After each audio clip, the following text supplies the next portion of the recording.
The Bureau of Industry and Security has been updating the entity list, adding more companies with various reasons every time. Is there a standard process for these entities to get off the list? And it's a good question as to sort of what's the purpose of the entity list? Is it to punish the company for something, like in the case of Iran sanctions?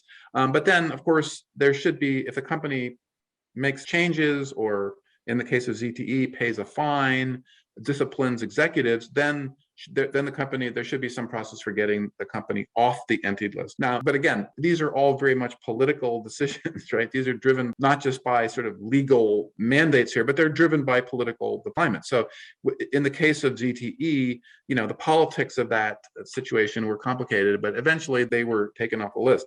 In the case of Megvii and SenseTime and some of the other AI companies, the politics around AI and surveillance have made it very difficult for those companies to make a case that they have taken measures. And again, this is tricky because the Commerce Department is part of this process. There's never been any clarity around how much of a company's sales, for example, constitute them being supporting or being seen as supporting a government or military function. Is it 1% of their sales? Is it 20% of their sales? No clarity on that. So the question is sort of, how do those companies determine how to go about seeking some process where they can get off the entity list? And there is a process. There's a committee that meets, and there is a way to petition that committee and try to get off the entity list. But some companies have tried to do that. As far as I can tell, at least in the Trump era, they were not successful. They may redo that. In addition to the entity list, there is now the so-called Treasury Department list. It used to be a DoD list, but it was converted to a Treasury managed list under the Biden administration. Therefore, what that did was restrict the ability of U.S. investors to hold securities in those companies. And so that list was originally developed under DoD. They've had it under development for a long time. It was always classified. And then under the Trump administration, they called for it to be made public. So that's the first list was made public last year, or actually now it's 2020.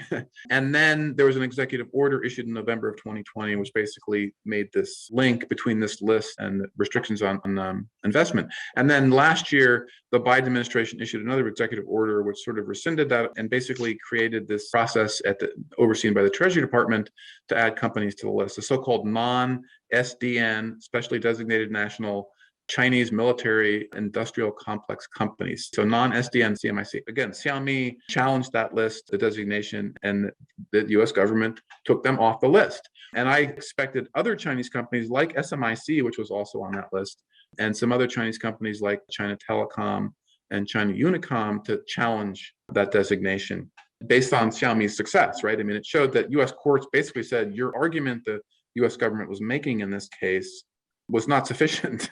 The evidence against Xiaomi being a Chinese military company was not sufficient. And so the court ruled in favor of Xiaomi. So yes, there are ways to challenge these lists. It's very complicated, and you have to have a lot of good lawyers in DC to do that, but it is possible. And then there's that broader political environment where if US-China relations, for example, was better, if we see an improvement in US-China relations, then the pressures on some of those lists would probably be less.